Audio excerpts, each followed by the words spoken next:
What's up, guys? Welcome back to another video. I'm joined by Matt here. We just came back from Guardians of the Galaxy 2, and initial impressions, I didn't think it was as good as the first one. What do you think? I kind of have to agree with you. Like, you were saying to me right when we got out of the theater, like, there wasn't a full story until the end of it. I don't know, like, I kind of say what you're thinking about that. Yeah, I mean, I think the movie really picked up on the humor for sure from the first 100%. One. They knew it was going to be funny. Yeah, I mean, you have Baby Groot in there, and you have Drax. It's all the things you expect and the things you really see from the trailer, but going into the film, an hour through it, I didn't really think there was anything going on. It was kind of just like random scenes. Yeah. You were like wondering where the story's really going. Like, you were completely entertained, but you weren't really sure what was happening. Yeah, I mean, plus we had like the introduction of Kurt Russell and Mantis, those characters. And I didn't feel like we really had a proper introduction. I guess they were kind of just like thrown in there. So basically, from the trailers and stuff, you kind of get this different vibe of what you would really expect to go down in this movie. I mean, going in, I really thought that Aisha, the gold lady, she would be the main villain in this film. But a lot of things happened and things escalated really quickly, and character dynamics changed. You know, enemies became friends. Yeah, she didn't turn out to be enemies. She didn't turn out to be a huge part, really, like you initially thought. Yeah, she was in like a couple scenes and the after credits without spoiling anything, but I mean there wasn't really much going on with that character specifically, but with all of the old Guardians, it's pretty much what you would expect, I guess. It definitely feels like a Guardians movie. Like, you're thoroughly entertained with what they're doing, and it's like, it's a lot more humorous than any of the other Marvel movies. Like, it's a goofy movie for people to be like saving the world and everything, but it's really good, I think. Like, I enjoy watching it. Yeah, definitely. I mean, I think the first movie definitely did better putting everything together. Yeah. You know, we had these outcasts that come together, become a team, and you have this epic final battle. Yeah. Here, it was more like... Yeah. Here are these characters, and they're going to these random places doing these random things until this random end scene happens. It's like something that just has nothing to do with the rest of the movie. Yeah, completely. And all these random scenes, by the way, would spoil it, so we can't give anything away like that. Yeah. But I mean, with the music and stuff, you're definitely getting the vibe that people want. It's what really sells this movie, I think. Like, you get the 80s music. Yeah, definitely. You get the 80s vibe, and you have all these characters that people have grown to love. Especially Groot. Yeah. He's so cute. I think what they did with Groot was a really good thing. I mean, it's definitely their main selling point when it comes 100%. To, like, toys and children and things like that. I think I'm really glad to this movie, because like some movie, I think the Guardians of the Galaxy 1, they really didn't know they're gonna have such a hit. Like, because by the trailers, I was like, this movie's gonna be really bad, blah blah blah. But I think I'm glad that they added comedy in, like, more, because I knew like it was supposed to be more of a funny movie, but they didn't do it over the top. Like, it still felt natural, because some movies, like, when they originally realized that, like, oh my god, people actually think this is funny, then they start adding it, and it just gets not funny anymore, because it's like so obvious how they're trying to put it in there, but this felt natural.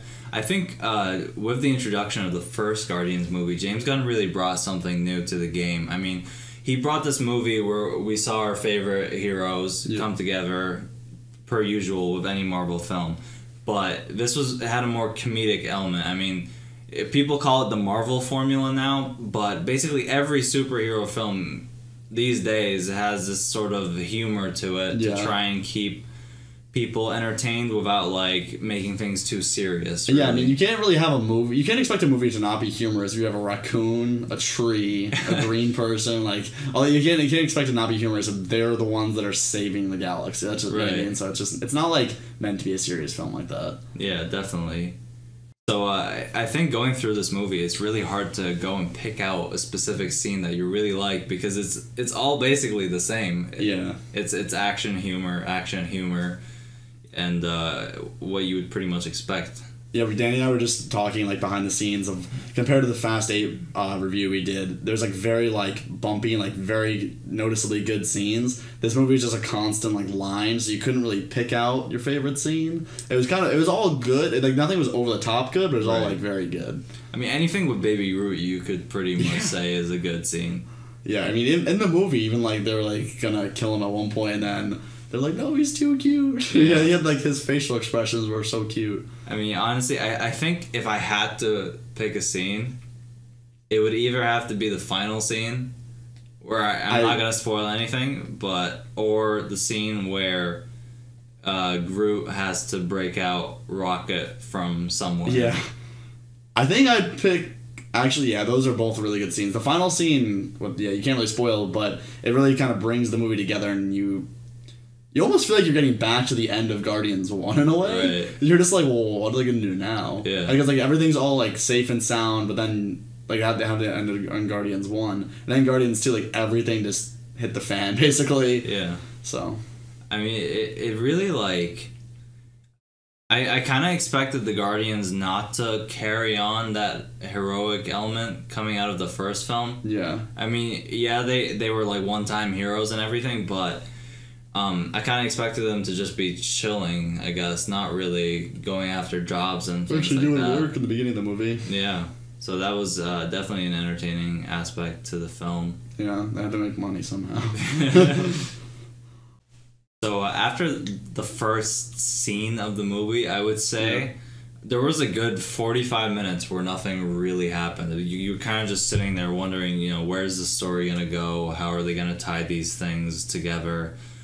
And they never really did. Yeah. It was sort of this like drawn out time with comedic elements and humor and the normal stuff, but there wasn't really like anything going on. Really, because we were just talking about it and we were like, well, what really happened at that scene that was actually, I mean, it kind of set up a couple things, but it wasn't really key to a lot of stuff. Like the whole movie overall was just really comedy, so you didn't notice it during the movie. But as soon as you got out of the movie, you're just like I wish it was just like the second half of the movie the entire time, because that was the whole story, really. Yeah, I mean, honestly, I feel like they should have tied the Guardians universe more into like the regular Avengers universe that we kind of know. I mean, obviously we're going to be seeing that in Infinity Wars and stuff, but we would like some kind of introduction. There was no really setup or anything. Yeah, there was no setup or nothing at all, I would say.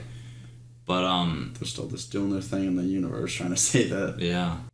So basically for our final verdict, I think we both agree that this film wasn't as great as the first one, I would say. I think the first one was definitely better. Yeah, and wasn't as great as the other Marvel films, for sure. Yeah.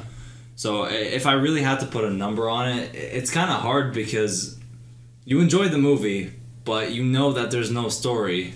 But you know, this is a review and you got to be fair with these kinds of things. So I think I would give it personally a 7 out of 10. What about you, Matt? I'm stuck between a 6.5 and a 7. It doesn't seem like much, but it just... I think I'll probably go with a 7 too, just because I was expecting more, but that's not really the movie's fault. Because Guardians 1, nobody really went in expecting anything. Yeah. And then Guardians 2, you're like, oh my god, Guardians 1 was so good. I hope Guardians 2 will be like even better. So I'll give it a 7 just to give it the benefit of the doubt. Yeah, I mean, we definitely had these like killer expectations. Yeah. And with all the reviews that you see online and things like that, you really go in hoping like, oh wow, this is probably going to be the greatest Marvel film to date. But you can't always be, expecting those things. So hopefully the greatest Marvel film to date is still coming. Yeah. Yeah, so be sure to comment down below about what you guys thought about this film if you're going to go see it. And be sure to like and subscribe. I'll drop a link for Matt's channel and his Twitter. Check me out. Check him out. Leave the love. And we'll see you guys next time. Thanks.